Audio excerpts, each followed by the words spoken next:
കർത്താവിൻ്റെ പൊന്നു തിരുനാമം വാഴ്ത്തപ്പെടുമാറാകട്ടെ. കഴിഞ്ഞ ദിവസം ഒരു പ്രമുഖ പൊളിറ്റീഷ്യൻ പറഞ്ഞൊരു കാര്യം എന്നെ വളരെ ചിന്തിപ്പിച്ചു. താൻ ഇങ്ങനെയാണ് പറഞ്ഞത്: ഇന്ത്യൻ കോൺസ്റ്റിറ്റ്യൂഷൻ എഴുതിയ അംബേദ്കർ വന്നാൽ പോലും, ശ്രീ ഡോക്ടർ അംബേദ്കർ വന്നാൽ പോലും ഇതിനെ മാറ്റാൻ കഴിയുകയില്ല. എന്നെ വളരെ ചിന്തിപ്പിച്ചൊരു കാര്യം, ഒരു അവിശ്വാസിയായിരിക്കുന്ന ഒരു വ്യക്തിക്ക് ഇത്രയും ബോധ്യമുണ്ടെങ്കിൽ, വിശ്വാസ സമൂഹം, വിശ്വാസികളെന്ന് പറയുന്ന നമുക്കെത്ര പേർക്ക് ഈ ബോധ്യമുണ്ട്? ഒരിക്കലായി ഭരമേൽപ്പിച്ച ഈ വിശ്വാസം, വിശുദ്ധന്മാർക്ക് ഭരമേൽപ്പിച്ച ഈ വിശ്വാസം, അതിനെ കൂട്ടുവാനോ കുറയ്ക്കുവാനോ മാറ്റുവാനോ അതിന് ബദലായി എന്തെങ്കിലും വെക്കാനോ കഴിയുകയില്ല എന്ന്.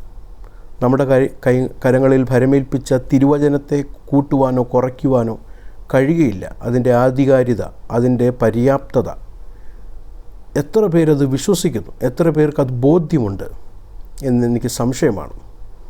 അതുകൊണ്ട് ഒരിക്കലും മാറാത്ത ഈ തിരുവചനം, പര്യാപ്തമായിരിക്കുന്ന തിരുവചനം ഉയർത്തി ഞാൻ നിങ്ങളുടെ മുമ്പിൽ കടന്നു വരുന്നു. ലൂക്കോസിൻ്റെ സുവിശേഷം 24-ാം അധ്യായം അതിൻ്റെ 13 തൊട്ടുള്ള വാക്യങ്ങൾ നമുക്കെല്ലാവർക്കും പരിചയമുള്ള വാക്യമാണ്. യേശു 2 വ്യക്തികളോട് എമ്മോസിലേക്ക് പോകുന്ന ആ യാത്രയിൽ സംസാരിച്ച് അവർക്ക് വേണ്ടി ചെയ്ത ഒരു കാര്യമാണ് നമ്മളിവിടെ വായിക്കുന്നത്. ഞാൻ ഈ പാസേജ് വായിച്ചപ്പോൾ, ഒരു വലിയൊരു പാസേജാണ്, ഞാൻ ഈ പാസേജ് വായിച്ചപ്പോൾ ഇന്നത്തെ ഉണർവുകാർ, അല്ലെങ്കിൽ ഇന്നത്തെ ഉണർവ് പ്രസംഗിക്കുന്ന പ്രീച്ചേഴ്സ് ഈ പാസേജിൽ നിന്ന് അവർക്കെന്തായിരിക്കും അവർക്ക് കാണാൻ പറ്റുന്നത്? നിശ്ചയമായി അവർ കാണാൻ പോകുന്നത്, അല്ലെങ്കിൽ അവർ പ്രസംഗിക്കാൻ പോകുന്നത്, യേശു ഡിസപ്പിയറായ കാര്യമായിരിക്കും. അവരോടുകൂടെ സംസാരിച്ചു, അത്ഭുതകരമായി യേശു ഡിസപ്പിയറായി. യേശു അവരുടെ കൂടെ നടന്നെങ്കിലും യേശുവിനെ അവർക്ക് തിരിച്ച് കാണാൻ, അല്ലെങ്കിൽ കാണാൻ കഴിഞ്ഞില്ല. അങ്ങനെയുള്ള ആ സൂപ്പർ നാച്ചുറൽ അനുഭവങ്ങളായിരിക്കും അവർ കൂടുതലും ഈ പാസേജിൽ കാണാൻ പോകുന്നത്. അടുത്തത്, യേശു അവർ കൂടി വരുമ്പോൾ യേശു അവരുടെ മധ്യത്തിൽ കടന്നു വന്നു. അവരിത് കണ്ടിട്ട് ഭയപ്പെട്ടു. ദൂതനാണോ സ്പിരിറ്റാണോ എന്ന് കണ്ട് ഭയപ്പെട്ടു. അങ്ങനെയുള്ള സൂപ്പർ നാച്ചുറൽ ആയിരിക്കുന്ന കാര്യങ്ങൾ അവരത് പിക്ക് ആൻഡ് ചൂസ് ചെയ്ത് ആൾക്കാരുടെ ഇടയിൽ പ്രസംഗിക്കും. പക്ഷെ നിശ്ചയമായി അവർ കാണാൻ കഴിയാത്തതൊരു സംഗതിയാണ് ഞാൻ ഇന്ന് നിങ്ങളുടെ മുമ്പിൽ കൊണ്ടുവരാൻ ആഗ്രഹിക്കുന്നത്. അത് മറ്റൊന്നുമല്ല, ഈ യാത്രയിൽ യേശു ഈ 2 വ്യക്തികളുടെ ജീവിതത്തിൽ ചെയ്ത വളരെ ഒരു പ്രധാനപ്പെട്ടൊരു കാര്യമാണ് തിരുവചനം തുറന്നത്. തിരുവചനം തുറന്ന് അവരോട് ആ തിരുവചനത്തിൽ നിന്ന് തന്നെക്കുറിച്ചുള്ള കാര്യങ്ങൾ വ്യാഖ്യാനിച്ചു കൊടുത്തു. വ്യാഖ്യാനിച്ചു കൊടുത്തപ്പോൾ അവരുടെ ഉള്ളം കത്തി, അവരുടെ ഹൃദയം കത്തി. ഇന്ന് ഈ ഉണർവ് പ്രാസംഗികന്മാർ പറയുന്നത് പോലുള്ള തീയല്ല. ഇത് തിരുവചന വ്യാഖ്യാനത്തിൽ ഹൃദയത്തിൻ്റെ അകത്ത് നടക്കുന്നൊരു ക്രിയയാണത്. അവർ ഉള്ളം കത്തി അവർ മടങ്ങി യെരുശലേമിലേക്ക് ചെന്ന് കർത്താവ് വീണ്ടും ജീവിച്ചിരിക്കുന്നു എന്നുള്ള കാര്യം, is resurrected, the Lord is risen എന്നുള്ളൊരു കാര്യം അവർ വീണ്ടും പറയുന്നതായിട്ട് നമുക്ക് കാണാൻ കഴിയും. അപ്പോൾ യഥാർത്ഥമായിരിക്കുന്ന ഒരു ഉണർവിൽ ഒരു വ്യക്തി, ഒരു ദൈവ പൈതൽ വീണ്ടും ജീവിച്ച് കർത്താവിൻ്റെ ആ വിളിയിലേക്ക്, കർത്താവിൻ്റെ ആ സ്നേഹത്തിലേക്ക്, ആ ഫെലോഷിപ്പിലേക്ക് വരുന്ന ഒരനുഭവമാണ് ഉണർവ് എന്ന് നമുക്ക് കാണാൻ കഴിയും. അതിന് ആധാരമായി പല വാക്യങ്ങളുള്ളതിൽ എനിക്ക് എൻ്റെ ഹൃദയത്തെ സ്പർശിച്ചൊരു വാക്യം 85-ാം സങ്കീർത്തനം അതിൻ്റെ 6-ാം വാക്യമാണ്. നിൻ്റെ ജനം നിന്നിൽ ആനന്ദിക്കേണ്ടതിന് നീ ഞങ്ങളെ വീണ്ടും ജീവിപ്പിക്കുകയില്ലയോ? അപ്പം നിൻ്റെ ജനം, അപ്പോൾ കർത്താവിൻ്റെ ജനത്തിനാണ് ഉണർവ് ആവശ്യം. വീണ്ടും നിന്നിൽ ആനന്ദിക്കേണ്ടതിന്, അതിൻ്റെ അർത്ഥം ഈ ജനത്തിന് എന്തോ ഇപ്പോൾ സംഭവിച്ചു. ഈ ജനം ഇപ്പോൾ പഴയതുപോലെ ആ അനുഭവത്തിലോ ആ കൂട്ടായ്മയിലോ ആ സ്നേഹത്തിലോ ആ കർത്താവിലുള്ള ആനന്ദത്തിൽ അല്ല. അതുകൊണ്ടാണ് സങ്കീർത്തനക്കാരൻ, കോരപുത്രന്മാർ പ്രാർത്ഥിക്കുന്നത്, നിൻ്റെ ജനം നിന്നിൽ വീണ്ടും ആനന്ദിക്കേണ്ടതിന്. എന്നിട്ട് അടുത്ത പദം നീ ഞങ്ങളെ വീണ്ടും ജീവിപ്പിക്കുകയില്ലയോ. അപ്പം ആരാണ് ഈ ഉണർവ് നടത്തുന്നത്? The Lord himself. കർത്താവാണ് ആ വീണ്ടും തൻ്റെ ജനത്തെ ജീവിപ്പിച്ച് ആ കൂട്ടായ്മ ബന്ധത്തിലേക്ക് കൊണ്ടുവരുന്നത്. ഈ 24-ാം അധ്യായം അതിൻ്റെ 13 തൊട്ടുള്ള വാക്യങ്ങൾ നമ്മൾ വായിക്കുമ്പോൾ ഇങ്ങനൊരു അനുഭവം നമുക്കിവിടെ കാണാൻ കഴിയും. ഇവരുടെ ഉള്ളിലൊരു ഉണർവ് നടക്കുവാനിടയായി ഒരു റിവൈവൽ നടന്നു. ഒരു കർത്താവ് അവരെ വീണ്ടും ജീവിപ്പിച്ച് അവരെ മടക്കി 2 പ്രധാനപ്പെട്ട കാര്യങ്ങളിലേക്കാണ് കർത്താവ് അവരെ കൊണ്ടുവന്നത്. ഒന്ന്, ശിഷ്യത്വത്തിലേക്ക്, ഡിസൈപ്പിൾഷിപ്പിലേക്കും. 2, സുവിശേഷീകരണത്തിലേക്കും, to evangelize, to proclaim the good news. അതേ പ്രിയപ്പെട്ടവരെ, കർത്താവ് ദൈവസഭയിൽ ചെയ്യുന്ന ഉണർവ്, അതിൻ്റെ ഫലമാണ് നമുക്ക് കാണാൻ കഴിയുന്നത് സുവിശേഷീകരണം, ചർച്ച് പ്ലാന്റിംഗ്, അങ്ങനെയുള്ള വിവിധമായിരിക്കുന്ന കാര്യങ്ങൾ കർത്താവ് ദൈവസഭയിൽ കൂടെ ചെയ്യുന്നത്. എൻ്റെ സ്നേഹിതൻ പാസ്റ്റർ ജോ തോമസ് പറഞ്ഞ ഒരു കാര്യം എൻ്റെ മനസ്സിൽ ഓടി വന്നു. താൻ പറഞ്ഞ കാര്യം ഞാനിവിടെ കോട്ട് ആൻഡ് കോട്ട് ചെയ്യുകയാണ്. Revival is not what is done through the church, it is what is done to the church. അപ്പോൾ സഭയ്ക്ക് കർത്താവ് ചെയ്യുന്നൊരു കാര്യമാണ് ഉണർവ് എന്നുള്ളത്. അപ്പോൾ പിന്നെ evangelism, church planting, church growth ഒക്കെ എന്താ? അതിൻ്റെ ഫലങ്ങളാണ്. ഉണർവ് നടന്നതിൻ്റെ ഫലങ്ങളാണ് ഈ പറയപ്പെടുന്ന കാര്യങ്ങൾ. അപ്പം കർത്താവ് തൻ്റെ ജനത്തെ വീണ്ടും ജീവിപ്പിക്കുന്ന അനുഭവത്തെയാണ് ഉണർവ് എന്ന് വിളിക്കുന്നത്. എന്തിനാണ് വീണ്ടും ജീവിപ്പിക്കുന്നത്? ആ ജനം വീണ്ടും കർത്താവിൽ ആനന്ദിക്കേണ്ടതിന് വേണ്ടി, ആ ജനം കർത്താവിൻ്റെ കൂട്ടായ്മയിലേക്ക് മടങ്ങി വന്ന് ആ ദൈവികമായിരിക്കുന്ന പർപ്പസിലേക്ക് വരാൻ വേണ്ടിയാണ് കർത്താവ് അവരെ വീണ്ടും ജീവിപ്പിക്കുന്നത്. എന്താണ് ദൈവസഭയ്ക്ക് കൊടുത്തിരിക്കുന്ന ഏറ്റവും വലിയ ദൗത്യം? ഇന്ന് ഈ ഉണർവ് പ്രാസംഗികന്മാർ പ്രസംഗിക്കുന്നത് പോലെ ഇന്ത്യയെ വെട്ടിപ്പിടിക്കുന്നതോ വലിയ ബിൽഡിംഗ് ഉണ്ടാക്കുന്നതോ ലോകത്തെ മുഴുവനും കർത്താവിൻ്റെ ആ വരവിന് വേണ്ടി, കർത്താവ്, ഞാൻ ചിലപ്പോൾ ചിന്തിക്കാറുണ്ട്, ഇവരുടെ കർത്താവ് എന്തോ ബലഹീനനായില്ലേ? കർത്താവ് വരുന്നതിന് മുൻപേ കർത്താവിന് വേണ്ടി രാജ്യം സ്ഥാപിച്ചു വെക്കുക. ഇവരുടെ കർത്താവ് എന്തോ ബലഹീനനാ. കർത്താവിന് വേണ്ടി ഇവിടെ നാം ആരും രാജ്യം ഉണ്ടാക്കി വെക്കണ്ട. കർത്താവ് താൻ തൻ്റെ രാജ്യം സ്ഥാപിപ്പിക്കും. അതിനുവേണ്ടി നാം ഇവിടെ രാജ്യമൊന്നും ഉണ്ടാക്കാൻ പോകണ്ട. അങ്ങനെ കർത്താവ് പറഞ്ഞിട്ടുമില്ല. കർത്താവിൻ്റെ ആ വരവിനോട് മുമ്പ് കർത്താവ് ദൈവസഭയ്ക്ക് ഒരു ദൗത്യം, പ്രധാനപ്പെട്ട ഒരു ദൗത്യം കൊടുത്തിട്ടുണ്ട്. അത് ഗവൺമെൻറ്റിനെ വെട്ടിപ്പിടിക്കുകയോ അല്ലെങ്കിൽ അതിനെ അങ്ങനെയുള്ള മേഖലകളെയൊക്കെ വെട്ടിപ്പിടിച്ച് കൈക്കലാക്കി കൈവശമാക്കി രാജ്യം പിടിച്ച് സഭയ്ക്ക് തിരിച്ചു വാങ്ങിക്കൊടുക്കുന്ന ഒരു ദൗത്യമല്ല പ്രിയരെ. അതൊരു തെറ്റായ ഉപദേശമാണ്. അത് ബൈബിൾ പറയുന്ന ഉപദേശമേ അല്ല. അങ്ങനെയുള്ള ഉപദേശങ്ങൾ യഥാർത്ഥമായിരിക്കുന്ന പർപ്പസിൽ നിന്ന് ദൈവസഭയെ, ദൈവമക്കളെ, അവരുടെ ഡിവോഷനെ, കർത്താവ് കൊടുത്തിരിക്കുന്ന ആ പർപ്പസിനെ തന്നെ ട്വിസ്റ്റ് ചെയ്യുന്ന, ഡിസ്റ്റോർട്ട് ചെയ്യുന്ന റോങ് ടീച്ചിങ് ആണത്. അത് നാം ആദ്യം തന്നെ മനസ്സിലാക്കണം. ദൈവസഭയ്ക്ക് കർത്താവ് കൊടുത്ത ദൗത്യത്തിൽ ഏറ്റവും പ്രധാനപ്പെട്ട ദൗത്യം, നമ്മൾ മർക്കോസിൻ്റെ സുവിശേഷം 16-ാം അധ്യായം അതിൻ്റെ 15 തൊട്ട് 16 വരെയുള്ള വാക്യങ്ങളിലും, മത്തായി എഴുതിയ സുവിശേഷം 28-ാം അധ്യായം അതിൻ്റെ 18 തൊട്ട് 20 വരെയുള്ള വാക്യങ്ങൾ നമ്മൾ വായിക്കുമ്പോൾ ഈ 2 വാക്യങ്ങളെ ചേർത്ത് നമ്മൾ പഠിക്കുമ്പോൾ, ഒന്ന്, സുവിശേഷം പ്രസംഗിക്കുക, proclaim the gospel. 2, make disciple. ഒരു നാണയത്തിൻ്റെ 2 വശം എന്നതുപോലെ ദൈവസഭയ്ക്ക് കൊടുത്തിരിക്കുന്ന ഏറ്റവും വലിയ ദൗത്യമാണ് preach the gospel, proclaim the gospel. ഇന്ന് പലർക്കും സുവിശേഷം എന്താണെന്നറിയത്തില്ല. പലരും ചിന്തിച്ചിരിക്കുന്നത് സുവിശേഷം എന്നുള്ളത് മദ്യപാനം നിർത്തുന്നതോ അല്ലെങ്കിൽ പുകവലി നിർത്തുന്നതോ അങ്ങനെയുള്ള കാര്യങ്ങളൊക്കെയാണ് സുവിശേഷം എന്ന് പറയുന്നത്. അതെല്ലാം അതിൽ ഉൾപ്പെട്ടിട്ടുണ്ട്. പക്ഷേ എന്നാൽ സുവിശേഷം അതല്ല. അപ്പോൾ സുവിശേഷം, പഥ്യമായിരിക്കുന്ന സുവിശേഷം തിരുവചനത്തിൽ വെളിപ്പെട്ട അപ്പോസ്തലന്മാർ ആദ്യത്തെ സഭ പ്രസംഗിച്ച ആ സുവിശേഷം ഇന്നത്തെ ദൈവസഭ പ്രസംഗിക്കണം. ഇന്നത്തെ ദൈവസഭ അത് പ്രൊക്ലെയിം ചെയ്യണം. അതൊരു വശം. എന്നാൽ ഈ പ്രൊക്ലെയിം ചെയ്തതിൻ്റെ ഉദ്ദേശം എന്താണ്? What is the purpose of proclaiming the gospel? The purpose of proclaiming the gospel is to make disciple.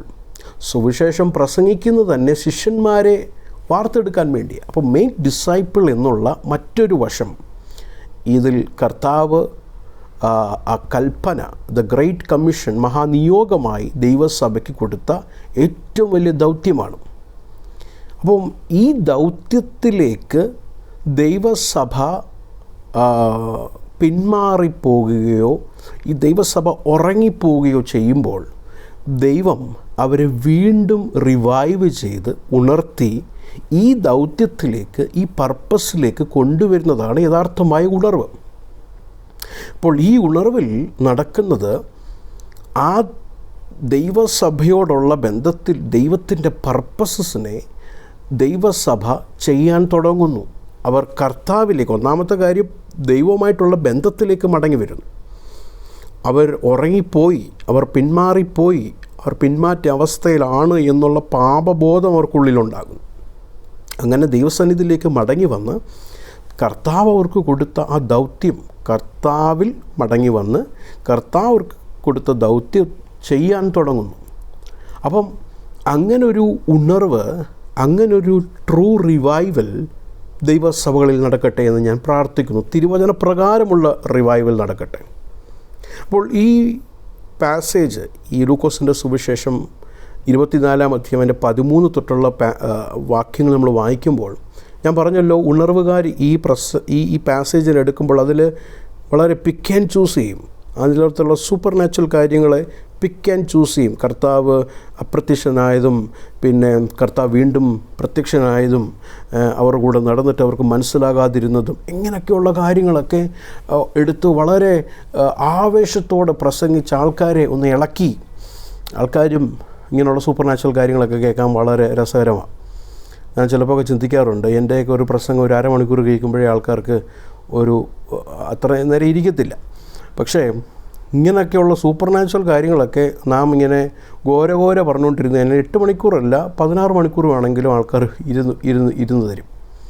അപ്പം ഇവിടെ നമുക്കൊന്ന് ശ്രദ്ധിക്കുക, എന്താ ഇവിടെ സംഭവിക്കുന്നത്. 2 പേര്, അതിലൊരാളുടെ പേര് മാത്രം ഇവിടെ പരാമർശിച്ചിട്ടുണ്ട്, ക്ലിയോഫാവും.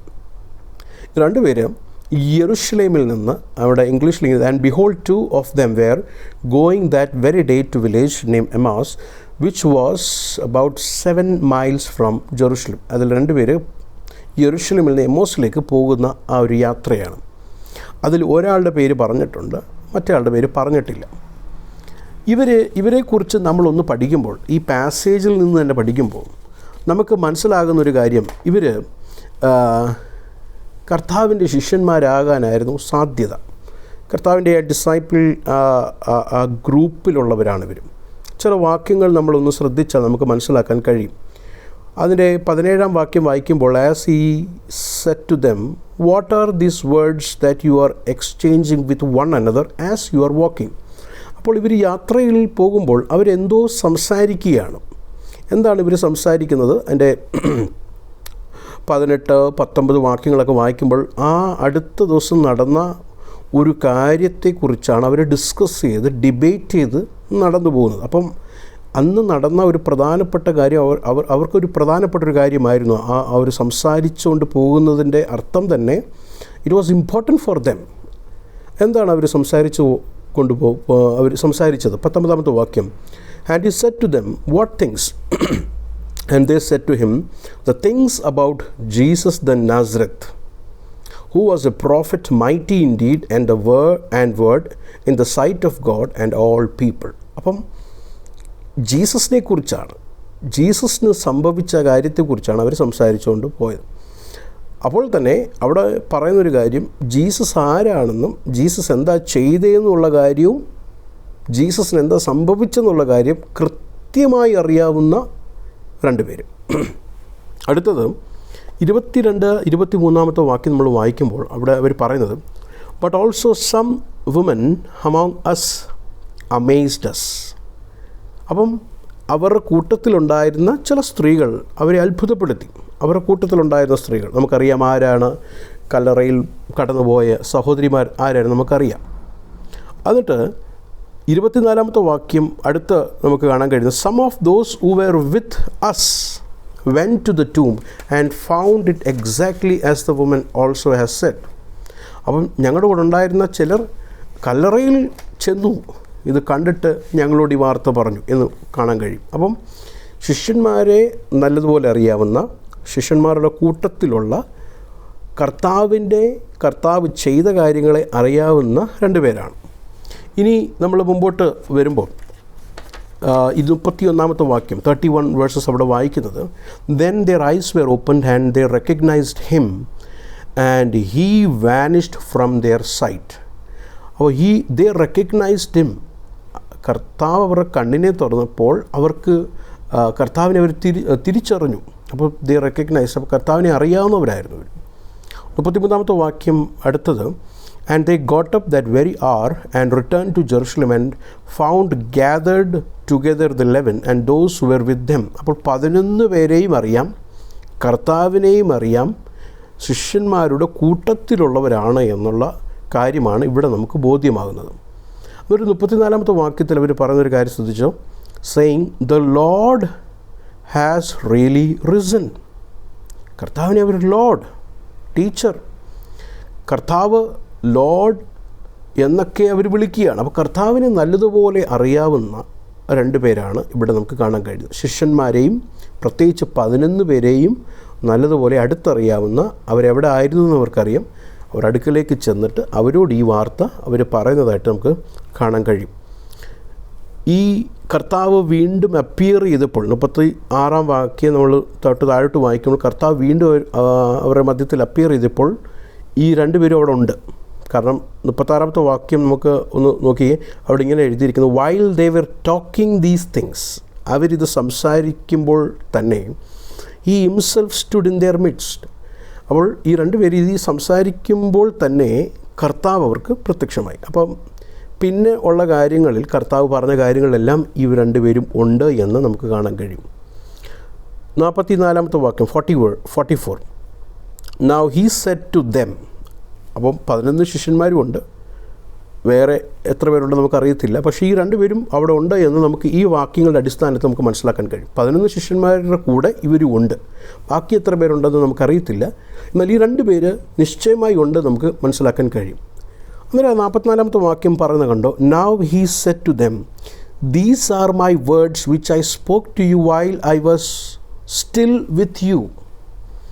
അപ്പോൾ കർത്താവ് അവരുടെ കൂടെ ഉണ്ടായിരുന്നു, കർത്താവിൻ്റെ കൂടെ ഉണ്ടായിരുന്നു, കർത്താവിനെ അവർ തിരിച്ചറിഞ്ഞു, കർത്താവിന് സംഭവിച്ച കാര്യങ്ങൾ അറിയാമായിരുന്നു, കർത്താവ് ആരാണ്, കർത്താവ് എന്താ ചെയ്തതെന്നും അവർക്കറിയാമായിരുന്നു. 11 ശിഷ്യന്മാരെ അറിയാമായിരുന്നു, കല്ലറയിൽ പോയ സഹോദരിമാരെ അറിയാമായിരുന്നു. അപ്പോൾ അങ്ങനെ അന്ന് യെരുശലേമിൽ നടന്ന ഒരു കാര്യത്തെ കേവലം ദൂരെ നിന്ന് ബൈസ്റ്റാൻഡറായിട്ട് കണ്ട ചില 2 വ്യക്തികളല്ല ഇവർ. കർത്താവിൻ്റെ ശിഷ്യന്മാരെ, കർത്താവ് പഠിപ്പിച്ച കാര്യങ്ങളെ, കർത്താവ് എന്താ ചെയ്ത കാര്യങ്ങൾ നല്ലതുപോലെ ബോധ്യമുള്ളവരാണ്. പക്ഷേ ഇപ്പോഴവർക്ക് സംഭവിച്ചത്, ഇവർ കർത്താവിൻ്റെ ആ മരണത്തിന് ശേഷം അവർ മടങ്ങി അവരുടെ ഭവനത്തിലേക്ക് പോകുന്നതായിട്ട് നമുക്ക് കാണാൻ കഴിയും. അതിനെ പലരും പിന്മാറ്റ അവസ്ഥ എന്നൊക്കെ പ്രസംഗിക്കാറുണ്ട്. പക്ഷേ ഞാൻ അങ്ങനെ കാണാൻ ആഗ്രഹിക്കുന്നില്ല, അങ്ങനെ ഒരു കാര്യം അവിടെ എഴുതിയിട്ടില്ല. പക്ഷേ അവരുടെ യാത്രയിൽ നമുക്ക് മനസ്സിലാക്കുന്നൊരു കാര്യം, they were sad and they were confused. അതിൻ്റെ 17-ാമത്തെ വാക്യം, and he said to them, what are these words you are exchanging with one another as you are walking? And they stood still looking sad.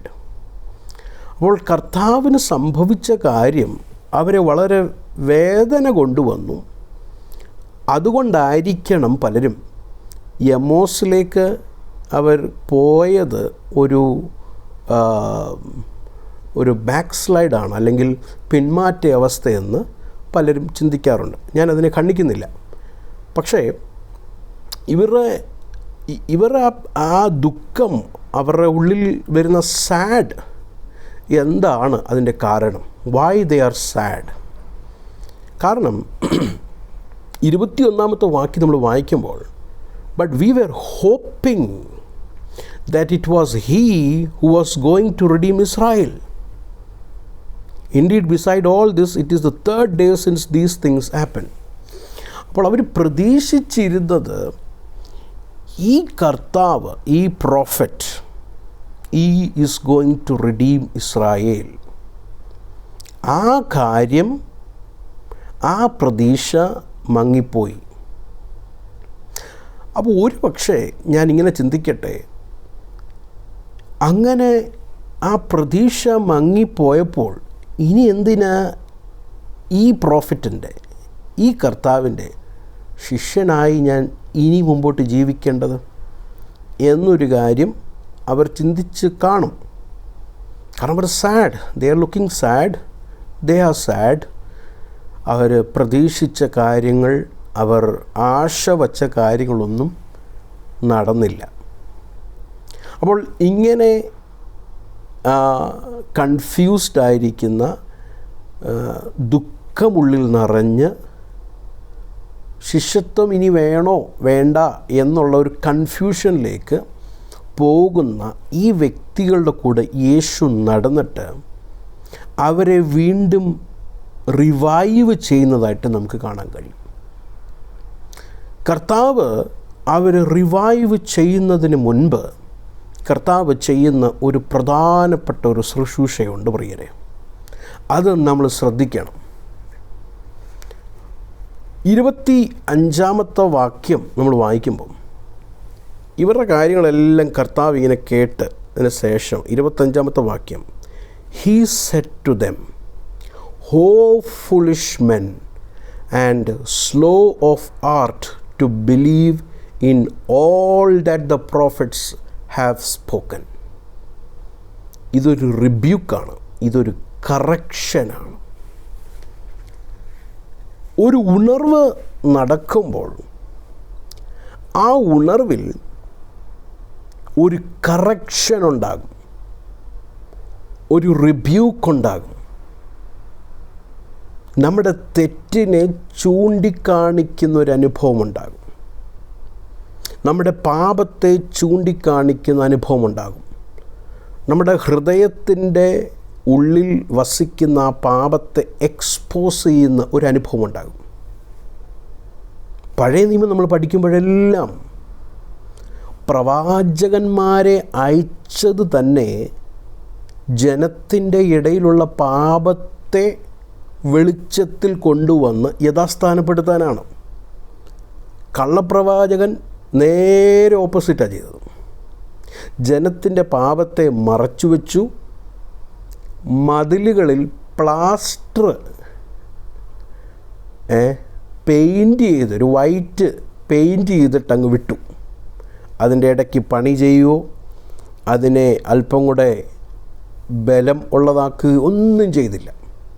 എന്നാൽ ഒരു യഥാർത്ഥ പ്രവാചകൻ, കർത്താവ് അയച്ച പ്രവാചകനാണെങ്കിൽ നിശ്ചയമായി പാപത്തെക്കുറിച്ച് പറഞ്ഞിരിക്കും, മാനസാന്തരത്തെക്കുറിച്ച് പറഞ്ഞിരിക്കും. അപ്പോൾ ഇവിടെ കർത്താവ് ചെയ്യുന്ന പ്രധാനപ്പെട്ട ഒരു ശുശ്രൂഷ, ഹി കറക്റ്റഡ് ദം. അവരെ റിബ്യൂക്ക് ചെയ്തു. അവരെ ആ സ്ലോ ഓഫ് ഹാർട്ട്, അവരുടെ ഹൃദയത്തിലെ ആ വിശ്വസിക്കാൻ കഴിയാത്ത, തിരുവെഴുത്തുകളെ വിശ്വസിക്കാൻ കഴിയാത്ത ആ അവിശ്വാസമുള്ള ദുഷ്ടഹൃദയത്തെ കർത്താവ് ശാസിച്ചു. സ്തോത്രം. കർത്താവ് ഇങ്ങനെ സംസാരിക്കുന്ന പ്രിയരെ. ഞാൻ വിശ്വസിക്കുന്നു കർത്താവിന് മാറ്റം സംഭവിച്ചിട്ടില്ല, കർത്താവിൻ്റെ വചനം മാറിയിട്ടില്ല. ഒരു ഉണർവിൽ കർത്താവ് നമ്മളോട് വ്യക്തമായി നമ്മുടെ പാപത്തെ ചൂണ്ടിക്കാണിക്കും. നമ്മുടെ ഹൃദയത്തിൻ്റെ അന്ധകാരത്തിൽ വെളിച്ചം തട്ടും. അപ്പോൾ Christ pointed out their sin, rebuked them, rebuked the failure and corrected them. അവരെ കറക്റ്റ് ചെയ്തു. റിബ്യൂക്ക് ചെയ്യുക, കറക്റ്റ് ചെയ്യുക. എങ്ങനെ കറക്ഷൻ നടത്തിയത്? കറക്ഷൻ നടത്തിയത് എങ്ങനെയാണ് കർത്താവ് എന്തെങ്കിലും സൂപ്പർ നാച്ചുറൽ കാര്യങ്ങൾ ഇങ്ങനെ പറഞ്ഞുകൊണ്ട് നടന്നു അവരെ കറക്ഷൻ വരുത്താൻ വേണ്ടി? ഇല്ല, അവിടെ തന്നെ എഴുതിയിട്ടുണ്ട് കർത്താവ് എന്താ ചെയ്തതെന്ന്. റിബ്യൂക്ക് ചെയ്തു, അവരുടെ പാപത്തെ ചൂണ്ടിക്കാണിച്ചിട്ട് 26-ാമത്തെ വാക്യം, was it not necessary for the Christ to suffer these things and to enter in to his glory. എന്നിട്ട് 27-ാമത്തെ വാക്യം, then beginning with Moses and with all prophets എന്ന് പറഞ്ഞാൽ പഴയ നിയമം മുഴുവനും, 39 ബുക്സ്, മോശ തുടങ്ങി സകല പ്രവാചകന്മാരിൽ നിന്നും, he explained to them the things concerning himself in all the scriptures. എല്ലാ തിരുവെഴുത്തുകളും യേശുക്രിസ്തുവിനെ കുറിച്ചാണെന്നല്ല അവിടെ എഴുതിയിരിക്കുന്നത്, തന്നെക്കുറിച്ചുള്ളത് തിരുവെഴുത്തുകളിൽ നിന്ന് എടുത്ത് അവർക്ക് വ്യാഖ്യാനിച്ചു കൊടുത്തു. അപ്പോൾ പാപബോധം ഉള്ളിൽ കടന്നു വന്ന് തിരുവചനം തുറന്നു. ഇത് ഇന്നത്തെ ഉണർവ് പ്രാസംഗികന്മാർ നിശ്ചയമായി കാണത്തില്ല. അവർ പറയുന്നത് ബൈബിൾ ക്ലോസ് ചെയ്യാനാണ്. അവർ പറയുന്നത് തിരുവചനം അടച്ചു വെക്കണം, പ്രസംഗമില്ല, കുറിവാക്യമില്ല, പ്രസംഗം വേണ്ട. കാരണം വേണ്ടത് എന്താ? ഒരു എൻകൗണ്ടറാണ്. സ്തോത്രം. കർത്താവിനേക്കാൾ കൂടുതൽ അറിയുന്നവരാണ് ഇന്നത്തെ ഉണർവ് പ്രാസംഗികന്മാർ. എന്നാൽ ഇവിടെ അങ്ങനല്ല കാണുന്നത്.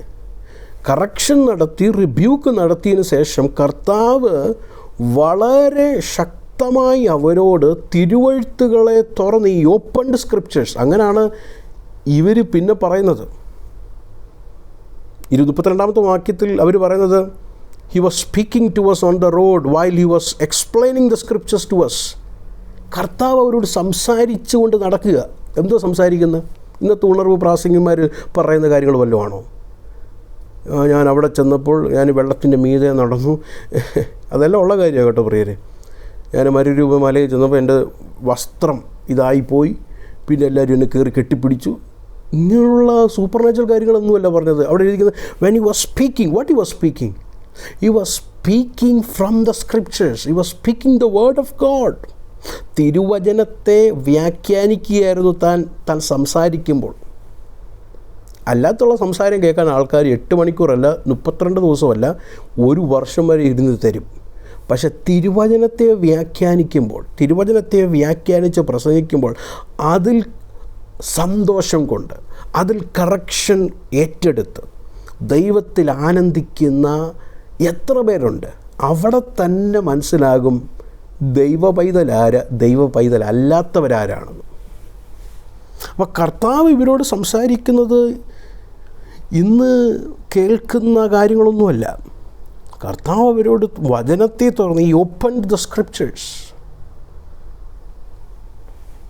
എന്നിട്ട് അവരുടെ ഹൃദയത്തിൻ്റെ ആ അവസ്ഥ, the root problem, the inability to believe, വിശ്വസിക്കാൻ കഴിയാത്ത ആ അവസ്ഥയെ, സ്തോത്രം, എന്തോ വിശ്വസിക്കാൻ കഴിയാത്ത. ഇന്ന് പലരും പ്രസംഗിക്കുന്നത് നിങ്ങൾക്ക് സാമ്പത്തികം, ഫൈനാൻഷ്യൽ ബ്രേക്ക് ത്രൂ വരുമെന്ന് നീ വിശ്വസിക്കേ. അതൊന്നുമല്ല കർത്താവ് ഇവിടെ പറഞ്ഞത്. അല്ലാതെ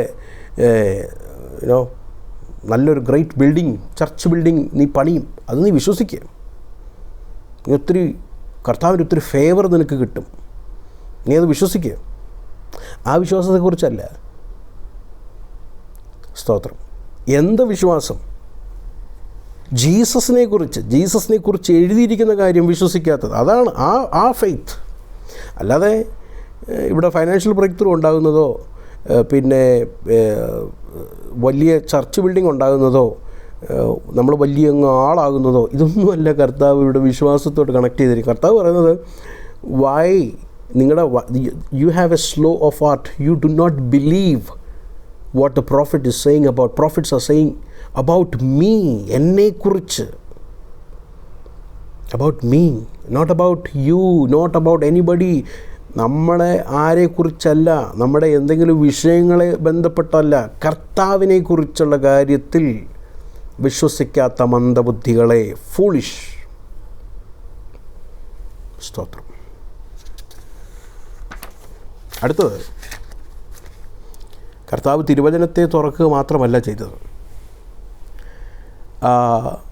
44-ാമത്തെ വാക്യം 45 വാക്യം നമ്മൾ വായിക്കുമ്പോൾ, Now he said to them, These are my words which I spoke to you while I was still with you. അപ്പോൾ കർത്താവിൻ്റെ ശുശ്രൂഷയിൽ ഈ പറയപ്പെട്ട കാര്യങ്ങൾ തിരുവചനത്തെ തുറന്ന് വ്യാഖ്യാനിച്ചിരുന്നു കർത്താവ്. I was still with you, that all things which are written about me in the law of Moses and the prophets and the Psalms must be fulfilled. അവിടെ ആ 3 വിഭജനം കൊടുത്തിരിക്കുന്നത് പഴയ നിയമത്തെ കാണിക്കുക. അപ്പോൾ കർത്താവിൻ്റെ ആ ശുശ്രൂഷ, തൻ്റെ എർത്തലി മിനിസ്ട്രിയിൽ താൻ ചെയ്തത്, തുടർമാനമായി ചെയ്തുകൊണ്ടിരുന്നത് തിരുവചനത്തെ വ്യാഖ്യാനിക്കുകയായിരുന്നു. പലരും ചിന്തിച്ചിരിക്കുന്നത് കർത്താവ് രാവിലെ അങ്ങ് ഇറങ്ങി സൂപ്പർ നാച്ചുറലായിട്ട് എല്ലാവരെയും അങ്ങ് സൗഖ്യമാക്കുമായിരുന്നു, കാണുന്നവരെല്ലാം അങ്ങ് ഉയർപ്പിക്കുകയായിരുന്നു, എന്നിട്ട് കാണുന്നവരോടെല്ലാം അങ്ങ് പ്രൊക്ലെയിം ചെയ്യുമായിരുന്നു, പോസിറ്റീവ് ആയിട്ടങ്ങ് പ്രൊക്ലെയിം ചെയ്യുമായിരുന്നു, നീ വലിയൊരു സംഭവമാകുമെന്നൊക്കെ. അങ്ങനെയൊന്നുമല്ല. കർത്താവിൻ്റെ ശുശ്രൂഷയിൽ മത്തായി എഴുതിയ 4-ാം അധ്യായം നമ്മൾ വായിക്കുമ്പോൾ 23-ാം വാക്യമാണെന്ന് തോന്നുന്നു. അവിടെ ഇങ്ങനെ എഴുതിയിരിക്കുന്നത് 3 things: preaching, teaching and healing. ആ 3 നമ്മൾ എടുത്തു നോക്കിയാൽ കൂടുതലും പ്രീച്ചിങ് ആൻഡ് ടീച്ചിങ് ആയിരുന്നു. കർത്താവ് ഹീല് ചെയ്തത് പോലും കർത്താവിൻ്റെ ആളത്വം, ഹൂ ഇസ് ക്രൈസ്റ്റ് എന്ന് വെളിപ്പെടുത്താൻ വേണ്ടിയാണ്. സ്തോത്രം. അപ്പോൾ ഇവിടെ കർത്താവിൻ്റെ ആ മിനിസ്ട്രിയിൽ മുഴുവനും he was expositing the scriptures, he was showing from the scriptures. തിരുവചനത്തിൽ കൂടെ അവർക്ക് വെളിപ്പെടുത്തി കൊടുക്കുകയായിരുന്നു പറഞ്ഞിരിക്കുന്ന കാര്യം അത് ഫുൾഫിൽ ആകണമെന്നും. അതിൽ 45-ാമത്തെ വാക്യം നോക്കിക്കേ. Then he opened their minds, അവരുടെ ബുദ്ധിയെ തുറന്നു, to understand the scriptures. കർത്താവ് തിരുവചനത്തെ തുറന്ന് അവരെ റിബ്യൂക്ക് ചെയ്ത് അവരെ കറക്റ്റ് ചെയ്യുന്നതായിട്ട് നമുക്ക് കാണാൻ കഴിയും. അങ്ങനെയാണ് റിവൈവ് നടക്കുന്നത്. 2, അവരുടെ ബുദ്ധിയെ തുറന്നു, ടു അണ്ടർസ്റ്റാൻഡ് ദ സ്ക്രിപ്ചേഴ്സ്. തിരുവെഴുത്തുകളെ മനസ്സിലാക്കാൻ വേണ്ടി ബുദ്ധിയെ തുറന്നു. ഇത് പലപ്പോഴും പലരും ചിന്തിച്ചിരിക്കുന്നത്, ഇന്നത്തെ ഉണർവ് പ്രാസംഗികന്മാർ പറയുന്നത് ഞാൻ ശ്രദ്ധിക്കുന്നത്, we should not operate through our mind. നമ്മുടെ ബുദ്ധിമണ്ഡലം ക്ലോസ് ചെയ്യണം. കാരണം ബുദ്ധിമണ്ഡലം ക്ലോസ് ചെയ്യുമ്പോൾ വളരെ സിമ്പിളാണല്ലോ, ആൾക്കാരെ പറ്റിക്കാൻ വളരെ സിമ്പിളാണ് ബുദ്ധിമണ്ഡലം ക്ലോസ് ചെയ്യുമ്പം. കഴിഞ്ഞ ദിവസം ഞാൻ ഇതിനോട് ബന്ധപ്പെട്ടൊരു കാര്യം പറഞ്ഞപ്പോൾ അതിൻ്റെ താഴെ ഒരാൾ കമൻറ്റ് എഴുതിയിരിക്കുന്നത്, brother you are using your brain. അപ്പോൾ പലരും ചിന്തിക്കുന്നത് ഈ ബുദ്ധി എന്ന് പറയുന്ന കാര്യം ബൈബിളിൻ്റെ ഭയങ്കര വലിയൊരു ശത്രുവാണ്. ആത്മാവിൻ്റെ ഏറ്റവും വലിയ ശത്രുവാണ് ബുദ്ധി എന്നുള്ളത്, മൈൻഡ് എന്നുള്ളത്. അപ്പോൾ നമ്മുടെ ബുദ്ധിമണ്ഡലങ്ങളൊക്കെ അങ്ങ് മാറ്റി വെക്കണം. അപ്പം അങ്ങനെ നമ്മൾ മാറ്റി വെക്കുമ്പോൾ it is easy to manipulate. ഒരാളെ ഈ വലിയ കാര്യങ്ങളൊക്കെ ആൾക്കാരിൽ കൂടെ പലരും ചെയ്തെടുക്കുന്നതിൻ്റെ കാര്യം എന്താ? അവരുടെ ബ്രെയിൻ വാഷ് ചെയ്യുക, അവരുടെ മൈൻഡിനെ അങ്ങ് പുറത്തെടുത്ത് മൊത്തം അങ്ങ് ഇവരുടെ കാര്യങ്ങളെ അങ്ങ് പഠിപ്പിച്ച് അവരുടെ ബുദ്ധി അങ്ങ് കെട്ടിവെക്കുക. ഇതാണ് ഇവിടെ സംഭവിക്കുന്നത്. എന്നാൽ കർത്താവ് അങ്ങനെയല്ല ചെയ്യുന്നത്. നിങ്ങളുടെ ബുദ്ധി മാറ്റി വെക്കാനല്ല പറയുന്നത്. കർത്താവ് അവരുടെ ബുദ്ധിയെ തുറന്നു. Lord open their mind. എന്തിനാണ് ഈ മൈൻഡ് ഓപ്പൺ ചെയ്ത്? To understand the scriptures. അപ്പോൾ തിരുവചനങ്ങൾ നമ്മൾ നമ്മുടെ ഒരു ഇമോഷണലായിട്ടോ നമ്മുടെ ഒരു ആവശ്യങ്ങൾക്കോ നമ്മുടെ ഒരു കംഫർട്ടിനോ അല്ല റീഡ് ചെയ്യേണ്ടതും. അതുകൊണ്ടാണ് പലർക്കും തിരുവചനം മനസ്സിലാകാത്തത്. തിരുവചനം മനസ്സിലാക്കണമെങ്കിൽ the Lord should open our mind. Mind വളരെ ഒരു ഫാക്ടറാണ്. അപ്പം മൈൻഡ് എനിമിയല്ല. കർത്താവ് തന്നെ ഇവർ റിബ്യൂക്ക് ചെയ്യുന്നത് ഇവരുടെ മൈൻഡിൽ ഈ വചനങ്ങൾ ചെല്ലാത്തത് കൊണ്ടാണ്. അതാണ് ആദ്യം മനസ്സിലാക്കേണ്ടത്. ഇന്ന് കർത്താവ് ഈ ഉണർവ് മീറ്റിങ്ങിലൊക്കെ വന്നു കഴിഞ്ഞാൽ ആദ്യം ഇവരെ ശാസിക്കും. എന്തിനാണെന്നറിയാമോ? Because you are not using your mind to understand the scripture. നിങ്ങളുടെ ബുദ്ധി തുറന്നിട്ടില്ല. അപ്പോൾ കർത്താവ് തിരുവചനത്തെ തുറന്നിട്ട് അടുത്തത് ഈ ഓപ്പൺ ദിയർ മൈൻഡ്. തിരുവചനം മനസ്സിലാക്കണമെങ്കിൽ God should open our mind to understand the scriptures. പ്രിയരെ, പെന്തക്കോസ്ത് നാളിൽ പത്രോസ് എഴുന്നേറ്റ് നിന്ന് പ്രസംഗിച്ചു. 3000 പേര് സ്നാനപ്പെട്ട് മാനസാന്തരപ്പെട്ട് ദൈവസഭയോട് ചേർന്നു. എന്തുകൊണ്ട്? ഇവിടെ ഈ ശിഷ്യന്മാരുടെ മൈൻഡിനെ കർത്താവ് തുറന്നതുകൊണ്ടല്ലേ. കർത്താവ് മനസ്സിനെ, അവരുടെ മൈൻഡിനെ തുറന്നു, അവരുടെ ബുദ്ധിയെ തുറന്നത് കൊണ്ട് തിരുവെഴുത്തുകളെ അവർ മനസ്സിലാക്കി. അതുകൊണ്ടാണ് പത്രോസിൻ്റെ ആദ്യത്തെ പ്രസംഗത്തിൽ 50% കൂടുതൽ തിരുവെഴുത്തുകളെ കോട്ട് ചെയ്തിട്ടാണ് സുവിശേഷം താൻ പ്രസംഗിച്ചത്. സ്തോത്രം. അല്ലാതെ പുള്ളി ഇങ്ങനെ നടന്ന് പുള്ളിയുടെ ഒരു അനുഭവങ്ങൾ പറഞ്ഞു നടക്കുകയല്ലായിരുന്നു. തിരുവചനത്തെ കോട്ട് ചെയ്ത് യോവേൽ പ്രവാചകനോട് സങ്കീർത്തനങ്ങളൊക്കെ എടുത്ത് അതിനെ ശരിയായി വ്യാഖ്യാനിച്ചു കൊടുക്കുക. എന്തുകൊണ്ട്? Because Christ open their mind to understand the scriptures. അപ്പോൾ ഉണർവിൽ കറക്ഷനുണ്ട്. തിരുവചനം തുറക്കും. തിരുവചനം തുറന്ന് നമ്മുടെ ബുദ്ധിയെ തുറന്ന് നമ്മുടെ മൈൻഡിനെ ഓപ്പൺ ചെയ്ത് കർത്താവ് തിരുവചനങ്ങളെ മനസ്സിലാക്കി, കർത്താവിനെ മനസ്സിലാക്കി യഥാസ്ഥാനപ്പെടുത്തുന്നതാണ് യഥാർത്ഥമായ ഉണർവ് എന്ന് നമുക്ക് കാണാൻ കഴിയും. സ്തോത്രം. അങ്ങനെ തിരുവചനത്തെ തുറന്ന്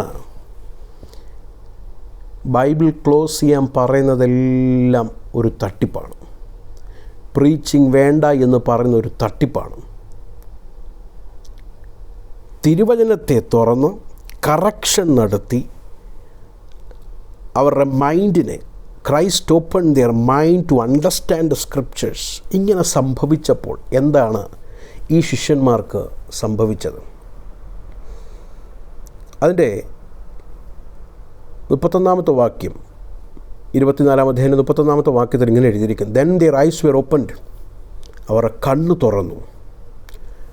opened scriptures, opened their mind, opened their eyes.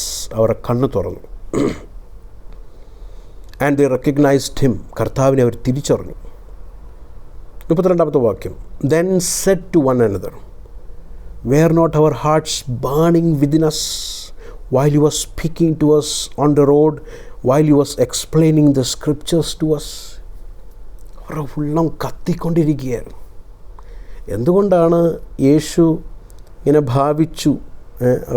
അവരുടെ ഭവനത്തിലേക്ക് അടുത്തപ്പോൾ യേശു ഭാവിച്ചു ഒന്ന് മാറിപ്പോകാൻ വേണ്ടി. പക്ഷേ അവർ നിർബന്ധിക്കുകയാണ്.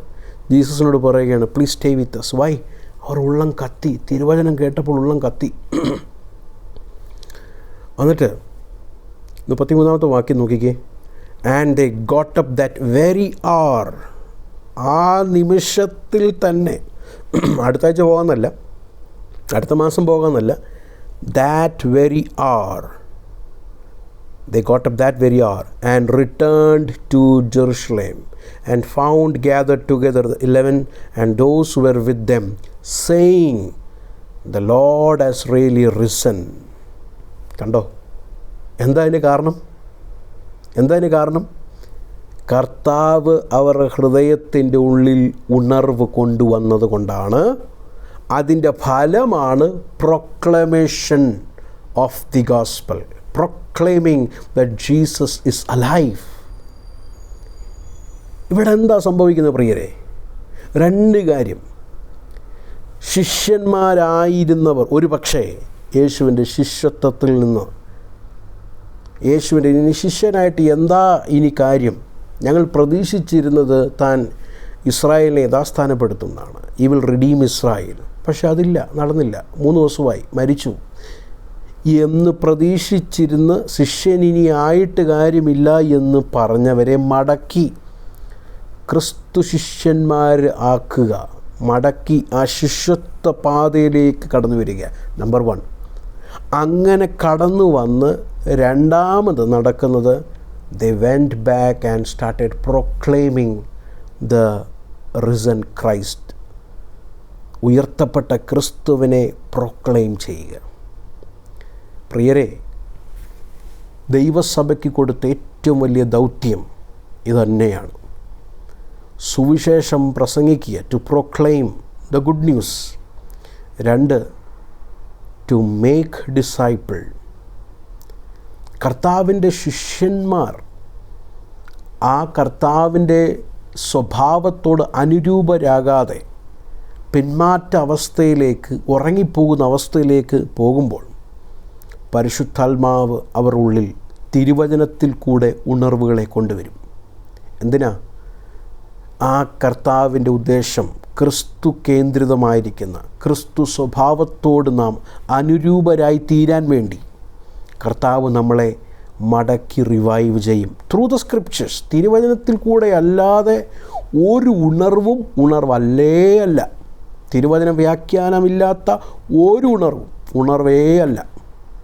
തിരുവചന വ്യാഖ്യാനത്തിൽ കൂടെ, തിരുവചനത്തിൽ കൂടെ നമ്മളെ വീണ്ടും ഉണർത്തി ക്രിസ്തു ശിഷ്യന്മാരാക്കി, ക്രിസ്തുവിൻ്റെ സ്വഭാവം നമ്മളിൽ കൂടെ, ആ ഫലങ്ങളെ നമ്മളിൽ കൂടെ പ്രൊഡ്യൂസ് ചെയ്യുന്ന പരിശുദ്ധാത്മാവ് അനുദിനം, ഇതൊരു വൺ ഡേ പ്രോസസ്സോ അല്ലെങ്കിൽ ഒരു മീറ്റിങ്ങിൽ നടക്കുന്ന കാര്യമല്ല, റീകമ്മിറ്റ്മെൻറ്റായി പിന്നെയും സമർപ്പിക്കപ്പെടുന്നൊരനുഭവം. കർത്താവിൻ്റെ ശിഷ്യനാകും ഞാൻ. ലോകം കർത്താവിനെ അനുഗമിച്ചില്ലെങ്കിലും ഐ വിൽ ഫോളോ ജീസസ് എന്നുള്ള ആ കമ്മിറ്റ്മെൻറ്റിലേക്ക് വീണ്ടും മടങ്ങി വന്നു. പാപത്തെ തിരുവചനം ചൂണ്ടിക്കാണിക്കുമ്പോൾ, ആ ഹൃദയത്തിൻ്റെ ആ അന്ധകാരത്തെ തിരുവചനം ചൂണ്ടിക്കാണിക്കുമ്പോൾ അത് മനസ്സിലാക്കി മാനസാന്തരപ്പെട്ട് കർത്താവിൽ സന്തോഷിക്കുന്ന, കർത്താവിലെ കൂട്ടായ്മയിലേക്ക് കടന്നു വന്ന് ക്രിസ്തു ശിഷ്യനായിത്തീർന്നു. ക്രിസ്തുവിൻ്റെ സ്വഭാവം അനുദിനം നമ്മളിൽ കൂടെ പ്രൊഡ്യൂസായി കർത്താവിൻ്റെ വേല തികയ്ക്കുന്നതത്രേ ഉണർവിൻ്റെ ലക്ഷ്യം. കർത്താവിൻ്റെ വചനത്തിൽ കൂടെയുള്ള ഉണർവ് കർത്താവ് അയക്കട്ടെ പ്രിയരെ. അങ്ങനെയുള്ള ഉണർവിന് വേണ്ടി നമുക്ക് ഈ ദിവസങ്ങളിൽ പ്രാർത്ഥിക്കാം. ക്രിസ്തു കേന്ദ്രിതമായിരിക്കുന്ന, വേർഡ് സെൻറ്റേഡ് ആയിരിക്കുന്ന, തിരുവചന കേന്ദ്രിതമായിരിക്കുന്ന, കർത്താവിന് മഹത്വം കൊടുക്കുന്ന, കർത്താവിൻ്റെ ആത്മീക രാജ്യത്തിൻ്റെ വ്യാപ്തിക്ക് വേണ്ടി ഈ ദിവസങ്ങളിൽ കർത്താവ് വലിയ ഉണർവുകളെ കർത്താവ് അയക്കട്ടെ. ഈ ഉണർവ് എന്ന് നാം പറയുമ്പോൾ ഇതിൻ്റെ മറ്റൊരു വശം തിരുവചനം പറയുന്നത് നാം ശ്രദ്ധിക്കേണ്ടത് വളരെ ആവശ്യമാണ്. തിരുവചനം മറ്റൊരു വശത്തിൽ പറയുന്നത് അന്ത്യകാലത്ത് അനേകർ വിശ്വാസത്തെ ത്യജിക്കും. Many will shipwreck their faith. നാം ആ മുന്നറിയിപ്പും ക്ലോസ് ചെയ്ത് മറന്നുപോയി അതിനെ ബാക്ക് സ്റ്റേജിൽ വെക്കരുത്. പ്രത്യുത ഉണർവിന് വേണ്ടി നാം പ്രാർത്ഥിക്കുമ്പോൾ തന്നെ മനസ്സിലാകേണ്ട മറ്റൊരു വശം, അനേകർ വിശ്വാസം തണുത്തു പോകും, അനേകർ വിശ്വാസത്യാഗികളായിത്തീരും. ഈ കാര്യം നാം കണ്ടുവേണം നമ്മുടെ ക്രിസ്തീയ ജീവിതം നാം നയിക്കാൻ. നമ്മുടെ ഓട്ടം, നമ്മുടെ ആ ഓട്ടത്തിൻ്റെ അവസാനം നല്ല പോർ പൊരുതോ എന്ന്. Have we fight A good fight? Have we stood firm for the faith? Have we content for the faith എന്നുള്ള കാര്യം നാം പൂർണ്ണമായി ഗ്രഹിച്ച് മനസ്സിലാക്കി ജീവിക്കുവാൻ കർത്താവ് നമ്മളെ ഇടയാക്കുമാറാകട്ടെ. ഇന്നത്തെ ഉണർവ് പ്രാസംഗികന്മാർ നെഗ്ലക്റ്റ് ചെയ്യുന്ന വാക്യങ്ങളാണ് ഞാൻ ഇപ്പോൾ അവസാനം പറഞ്ഞത്. There will be an apostasy. വിശ്വാസത്യാഗം നടക്കുമെന്ന് ഒറ്റ ഒരാളുടെ വായിൽ കൂടെ നിങ്ങൾ കേൾക്കത്തില്ല. There will be no revivalist who will speak this verse. ഈ വേഴ്സിനെ കംപ്ലീറ്റ് ആയിട്ട് നെഗ്ലക്റ്റ് ചെയ്യും. പ്രിയരെ, തിരുവചനം എല്ലാം മനസ്സിലാക്കി ജീവിക്കുവാൻ കർത്താവ് നമ്മളെ എല്ലാവരെയും ഇടയാക്കുമാറാകട്ടെ എന്ന് പ്രാർത്ഥിക്കുകയും ആഗ്രഹിക്കുകയും ചെയ്തുകൊണ്ട് ഈ വചനം ഞാൻ ഇവിടെ നിർത്തുന്നു. God bless you all.